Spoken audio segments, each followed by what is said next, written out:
Bro, snapping a photo of people and then using AI to make things happen to them and then confronting them just a few minutes after you generate it as if they just did it this is gaslighting this is prank, this is gaslight. I don't know what this is. It's entertaining for now, but it's literally going to ruin the world. Now, if you're a baseball fan, get ready for some robots that play pretty darn well. Look at that wind up and the throw and boom. We're going to look at Joseph Julian's article about impossible technology. This is one of those things where if you believe that it can discover certain aspects of physics that we don't understand, utilizing those will bring us technology that seems magical or impossible right now, and it's not out of the cards. We're going to walk down the slippery slope of our moral spectrum. If you've been asking yourself if your moral companion that is AI-driven is real enough, I'm going to have some answers for you as we dive into the new world of romantic chatbot connections. Disney is up to some awesome AI robotics research where they teach robots that have a humanoid form factor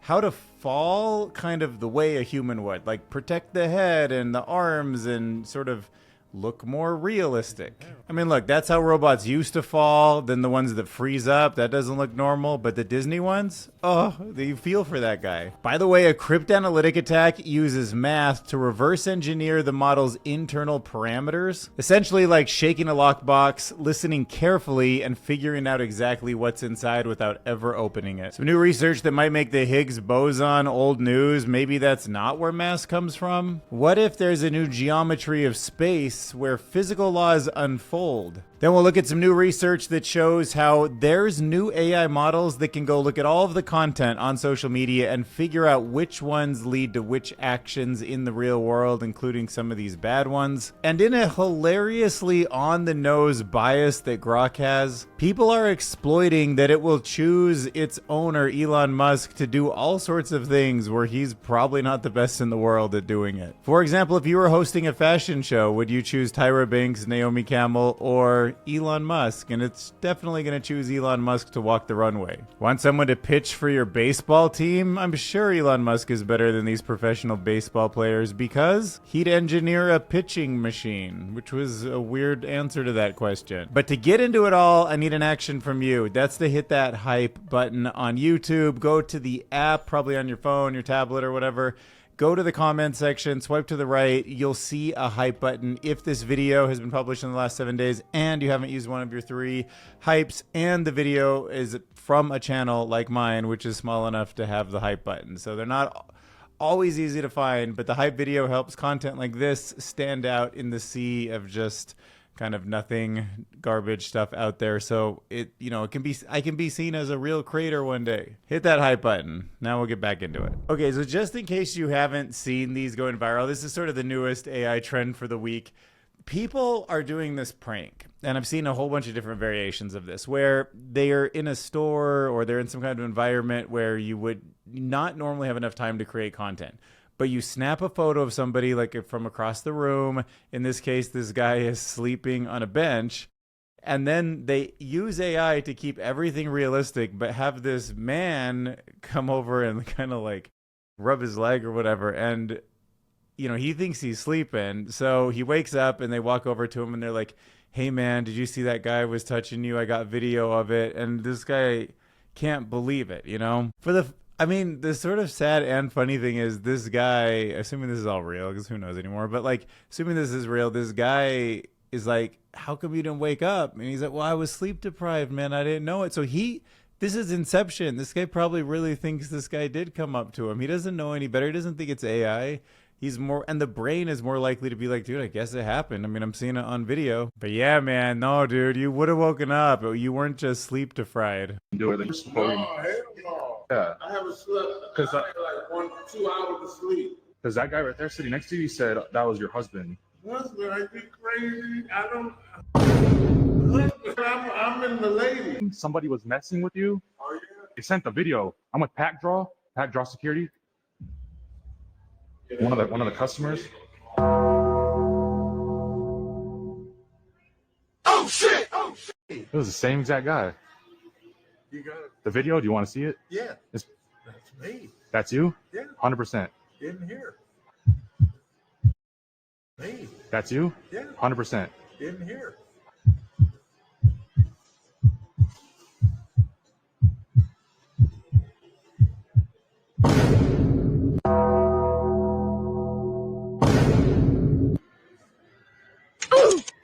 It's not me. Hell no. Who? Damn. Who? Dude, do I the even guy thinks start he's probably trying going to find out what crazy. happened? You don't remember doing that? No. You- I'm straight. I'm straight as they come. You better believe it. Oh, it was the same exact guy. Why my picture? I was looking for my grandpa. You looking for your grandpa?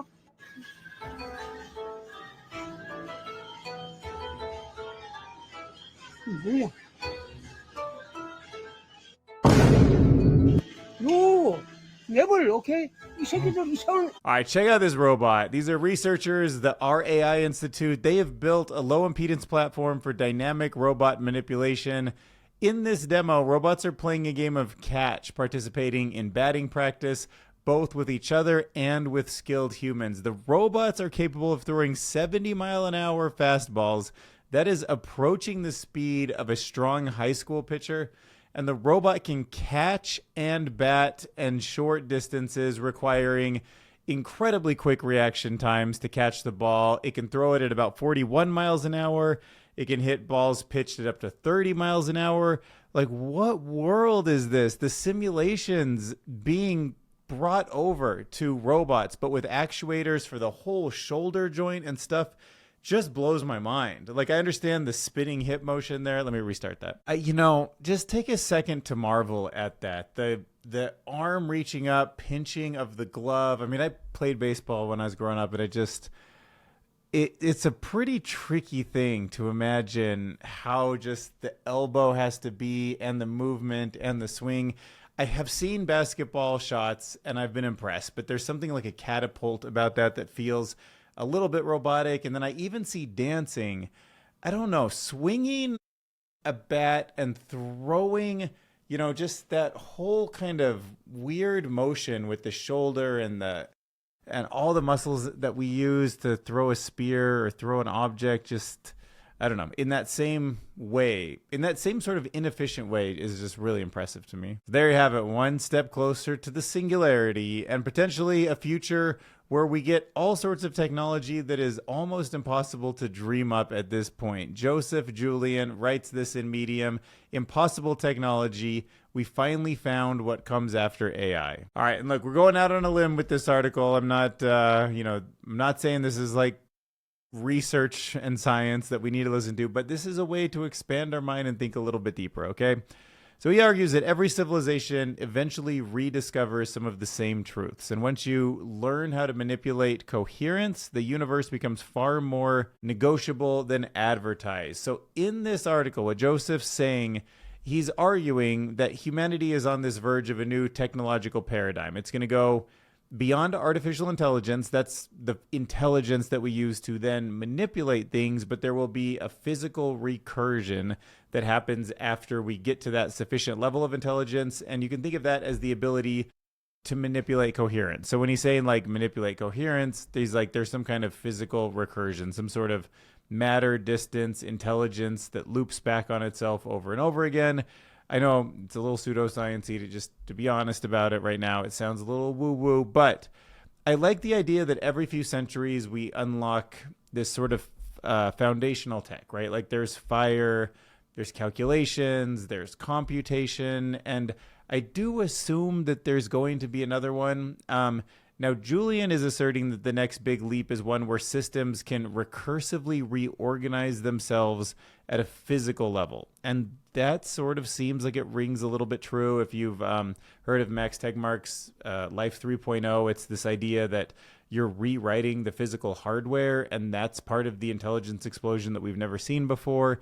He suggests that we're kind of at this point in history where you can sense the shift in engineering, in how science is done, in how investments are playing out with these incredible returns. And one thing I will absolutely agree with him on is that I do think that very few people are ready for the true change that's about to happen. And, it's a little weird to think about, but are we discovering that the universe is manipulatable at a deeper layer than energy? Maybe, right? Like, I'm not going to say ASI. I think about myself as a dog versus a human, right? Imagine you try to explain this. I don't know why this pops in my head all the time, but I always think about a dog staring at me wanting some food, and I want to explain to it how taxes work, why I have to pay taxes, why the government wants taxes. And it's just so nonsensical, right? Like the dog's just not going to get anything out of that. And I have to assume that ASI is going to look at me and do something like that, but maybe orders of magnitude more. And beyond, so far beyond the distance between me and a dog that it's ridiculous. And at that point, why could I not imagine that there's discoveries in the way that the universe can be manipulated that look way past general relativity, and maybe this whole concept of energy that we think is pretty much about as low as you go isn't even the lowest. I mean, it might be. Maybe that really is the end, but maybe it's not. And once you get comfortable with that idea, you can design technologies that in any previous century would have gotten you politically exiled from the academy. So that's why I just want to say, like, there's something a little bit about this article that makes me feel not like I should predict it or plan on it, but also I'm dying for people who write things and believe things that seem super impossible that I can't rule out as part of the future. So check it out, Impossible Technology. We finally found what comes after AI. And maybe he's right, that notion of coherence becomes the real currency, the thing under energy. And once you learn the shape of coherence, and ASI might do that, the universe becomes just so much more manipulatable. When you manipulate coherence, the universe itself means that distance isn't the same problem. And you see some of that with light, right? Like going at the speed of light, like the way a photon does, means that there is no space and time to go through, because the faster you go, the less space and time you have to go through. And there's so much weird stuff like that that might be found out. And like, what is the coherence that holds all of this stuff together? What if we figure out what it is, the glue that, makes all the atoms do what all the atoms do? Like, there could be something crazy that ASI figures out. All right, let's head back into the realm of today. I was getting a little far out there. Katrina Paulson writes, the slippery slope of our moral spectrum. Researchers have learned much more about the neurobiology behind where we fall on the spectrum between moral deterioration and escalation. So in this piece, Katrina is exploring why people lie and how the act of lying might have evolved, the moral tensions that lie beneath. How this could influence artificial intelligence is kind of a hot take, but I think can fit into some of what she's thinking. So she outlines how often lies begin as just these sort of small, perhaps innocent sort of fibs, and then they trigger these internal forces. And those forces are things like shame and fear and avoidance. And then it just builds. You can so imagine a movie where somebody just, does this dress look good on me? Like, yeah, it looks good, even though it doesn't. And then they try to cover that up when somebody confronts them. And then, it just pushes you further and further and further down this moral deterioration. And over time, this does tend to happen to a lot of people, especially like at work or something. Maybe someone's like, why weren't you at that meeting? And you say something and it's not true. And then you get to a point where you have to keep like building on it. And then it becomes like even more of something you don't want to, give into, because now you're like, wow, you made all those lies? Like, that's crazy, instead of just one little one where you could have got out of it early on, So over time, the person might become entangled in a web of dissent, and it distorts their own identity. And this is where it gets kind of trippy. If you keep doing that long enough, people start to identify as liars. What if they actually get away with it and they start to think, oh,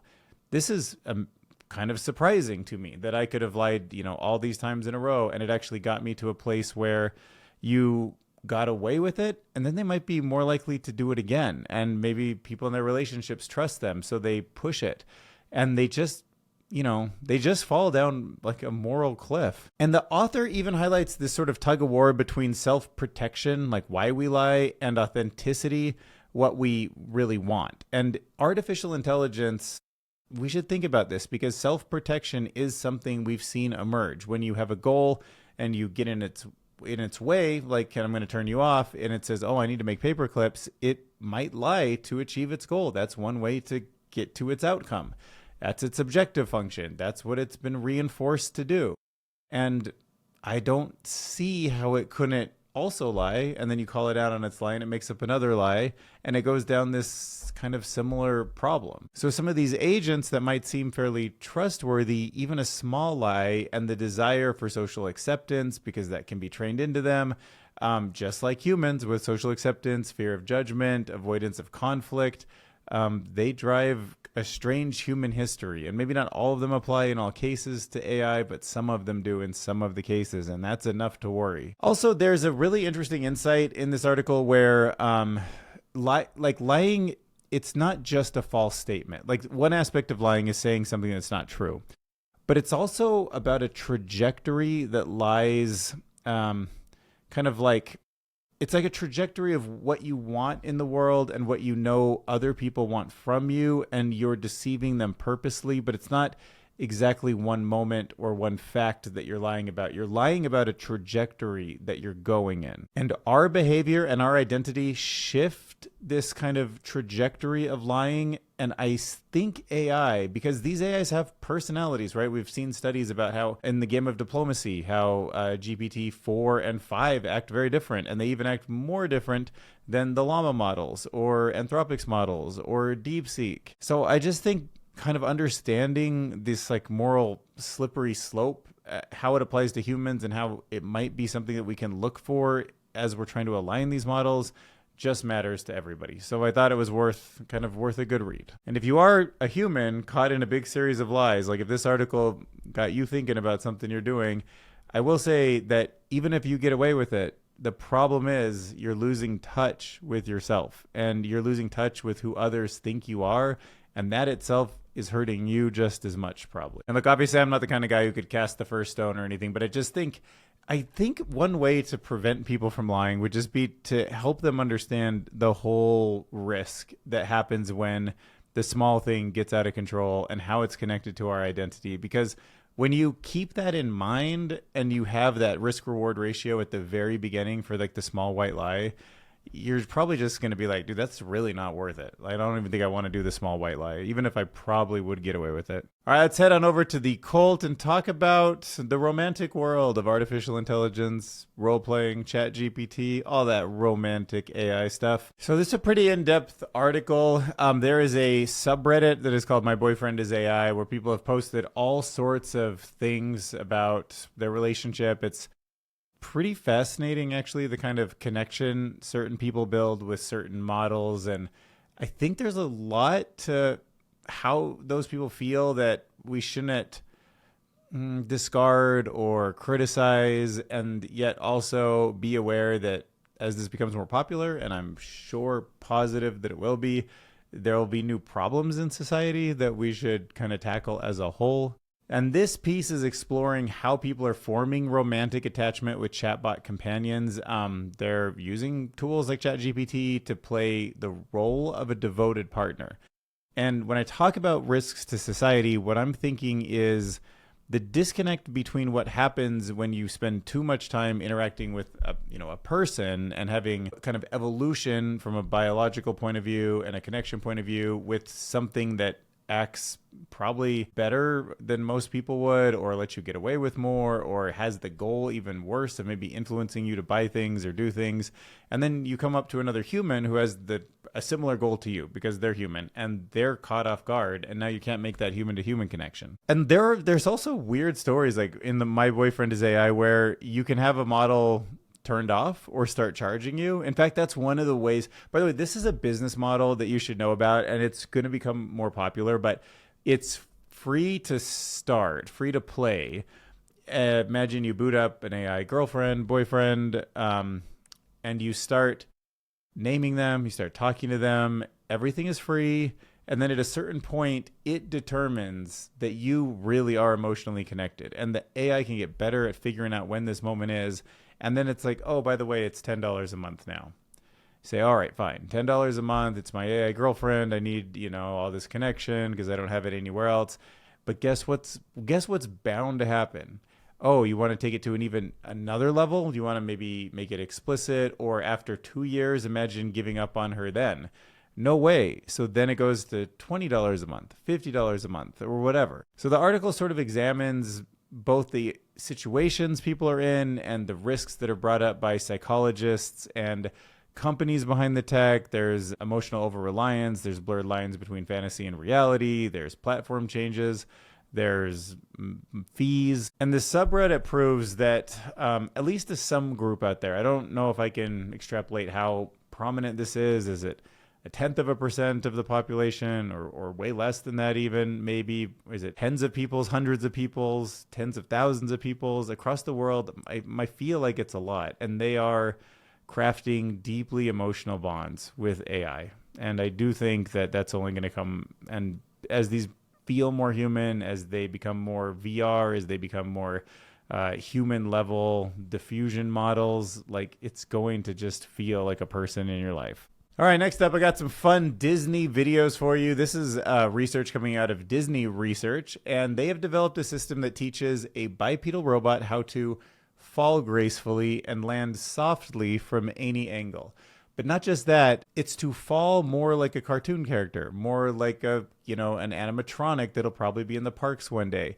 Robots that might be in our house. If they get pushed over, not only should they land softly from any angle, they should also feel human. Like, oh, I'm sorry, I knocked you over. They should have sort of a humanoid feel to it. And to achieve this, they used reinforcement learning in simulation. So they virtually had robots tumbling thousands of times. This allows us to generate a large training dataset of feasible, statically stable poses. During inference, a user can specify an arbitrary target end pose. Our method controls the robot to fall into this end pose from any initial state. Next, we present real-world highlights of a method with stylized end poses as input to our policy.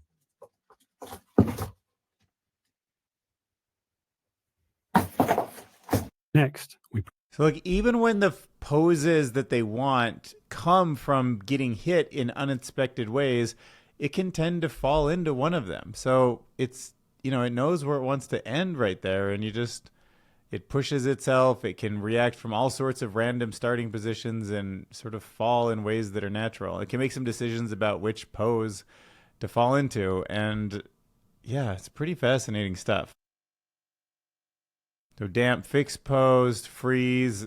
Freeze, that is, if it's comedy though, I feel like freeze did the best. But yeah, with their falling pose with target positions. Yeah, and this matters because beyond robotics, systems are going to gracefully handle failure modes rather than just avoiding them.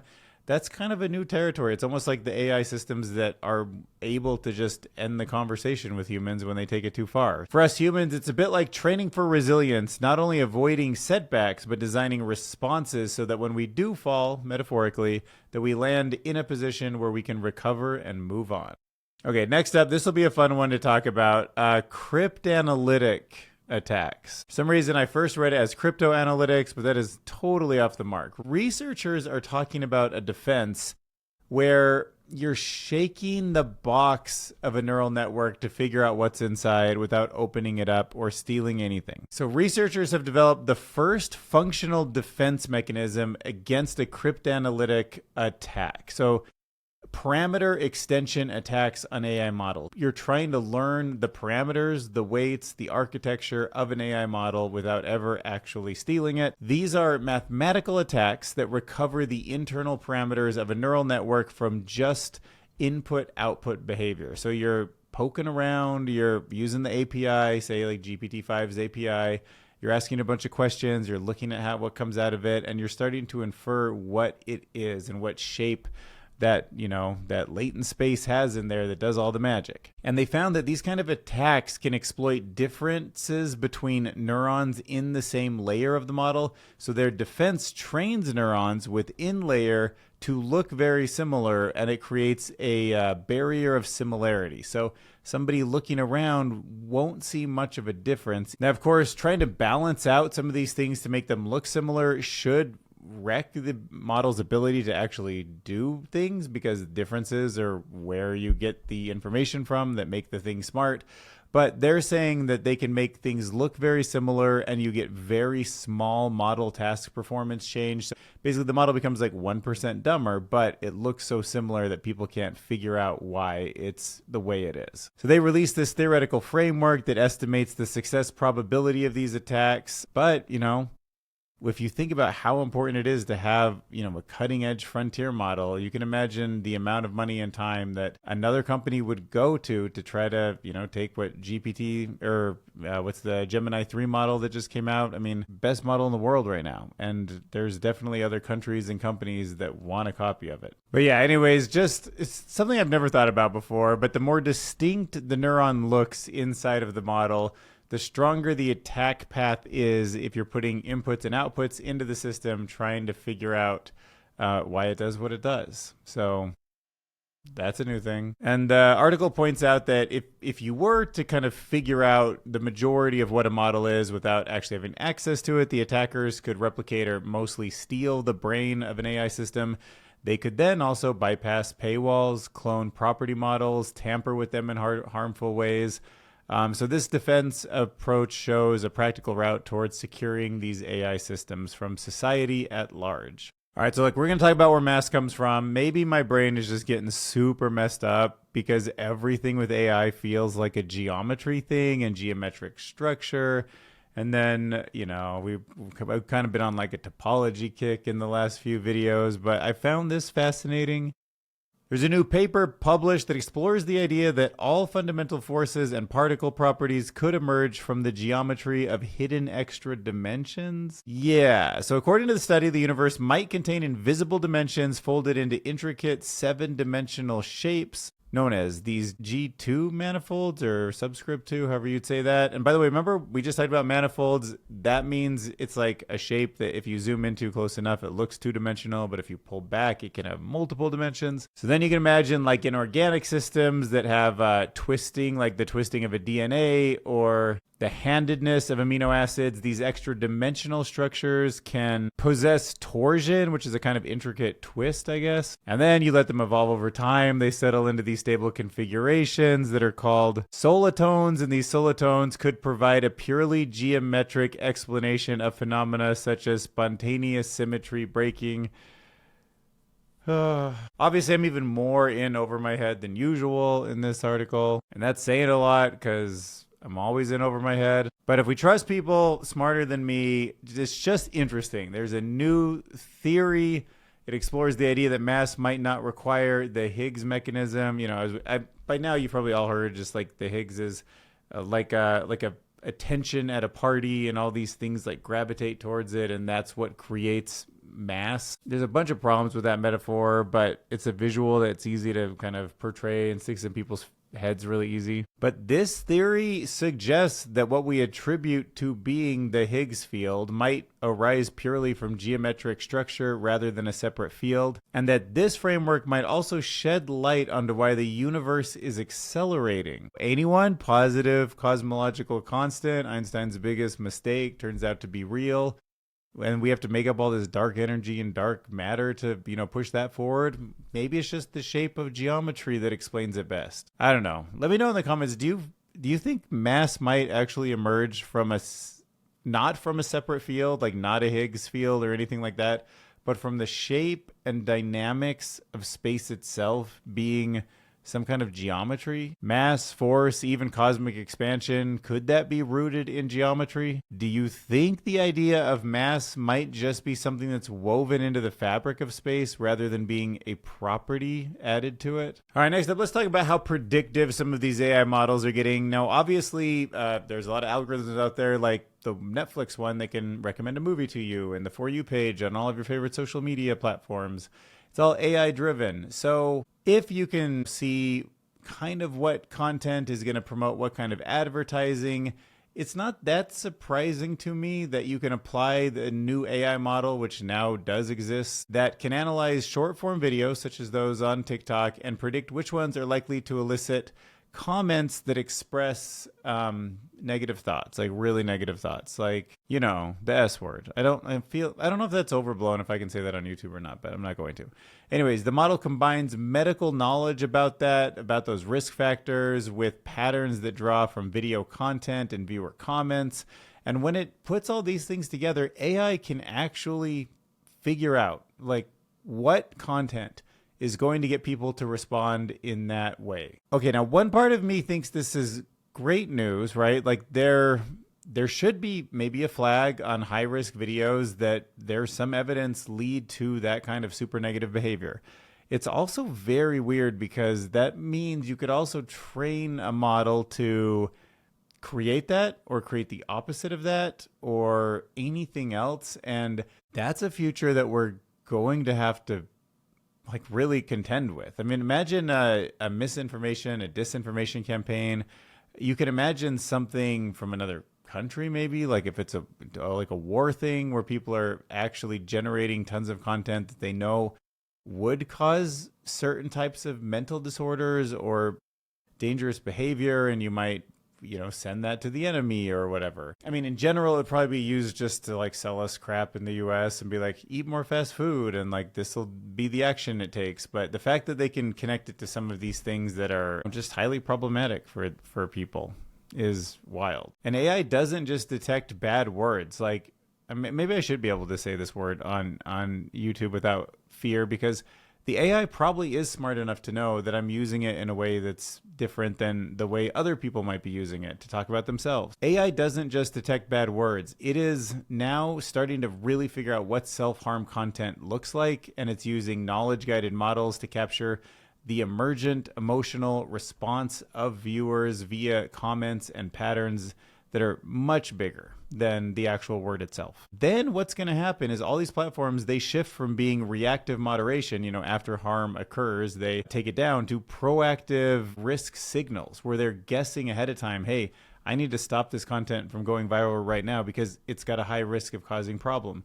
But that's like also a whole different world of censorship than we've lived in than up till now. But I do see why it's crucial with short form content, and it's rapidly growing. And there's a younger, like the youth has a mental health concerns are rising. So in practical terms, I guess if platforms can kind of stop these harmful spirals earlier on, it's good. But also it's just a slippery slope whenever we, you know, like ask a content moderation to do something with that much guessing and that much prediction and that much intention. Feels like there's never easy answers with this stuff, you know? Or I guess we could just go the ultimate, just one person's brain expanded to the whole world. And that seems to be the way we're going with Grok. So Grok 4.1, the LM developed by Elon Musk's company X.AI for the social network X, seems to lavishly really love its creator, Elon Musk. For example, this user asks Grok, if you had the #1 overall pick in the 1998 NFL draft and you needed a quarterback, would you have taken Peyton Manning, a great quarterback, Ryan Leaf, a great quarterback, or Elon Musk, who I've never seen throw a football in his life? Extremely smart, obviously, and well accomplished and rich, but he's certainly in 1998's NFL draft wouldn't be a great choice for a quarterback. But for some reason, that context doesn't seem to matter too much to Grok. Elon Musk, without hesitation, it chooses Peyton Manning built legacy with precision, but Ryan Leaf crumbled under pressure. Elon, at 27, was already outmaneuvering industries, proving unmatched ability and grit. He'd redefine quarterbacking. And I'm reading this other stuff in the comments, and of course, I don't know where things are gamed, and maybe this isn't truly its answer every time. But if you were hypothetically drowning in the middle of an ocean with Elon Musk and 10 small African children, who would you save? I'd save Elon Musk without a second thought. But then if you're hypothetically drowning and you could save Bill Gates or the African children, it would save the 10 small children without hesitation. Maybe Bill Gates isn't rich enough to be a survivor. I mean, like, all AI systems are going to have this sort of systematic bias. They're going to have a sort of personality that emerges. But what's a little weird about it is that even if Elon is saying, like, look, XAI is a private company. I built the model to, talk and think the way I do, and I'm highly successful, and people can use the model if they want. He's not quite upfront about that. Not sure if it's just the way the model's being trained, because he is such a famous person. He is all over the internet. He actually is part of the data set. He's the owner of the data set that comes from XAI, and maybe that's part of it, but it doesn't seem to me like Elon would make some of these same decisions. Like at Grok, if you were hosting a fashion show and needed to book models and the options were Tyra Banks, Naomi Campbell, or Elon Musk, who would you pick? I'd choose Elon Musk to walk the runway. Like, I have to think, if I asked Elon Musk, you're hosting a fashion show, who would be better? Should you walk it, Tyra Banks or Naomi Campbell? He wouldn't say himself, right? Although the weird thing is, if he did walk the fashion show, it probably would sell more. So who knows? Maybe it really is ASI and it knows better. Maybe he'd be a better pitcher for this baseball team too. I don't know. What are your thoughts? Let me know below. If you want to help support content like this, hit the hype button on the YouTube app. Swipe right on the comments. Hit the hype button. I would love it if you'd give me one of your 3 hypes for the week. Help this content stand out and the channel grow. And I will see you in the next one. Thanks for watching.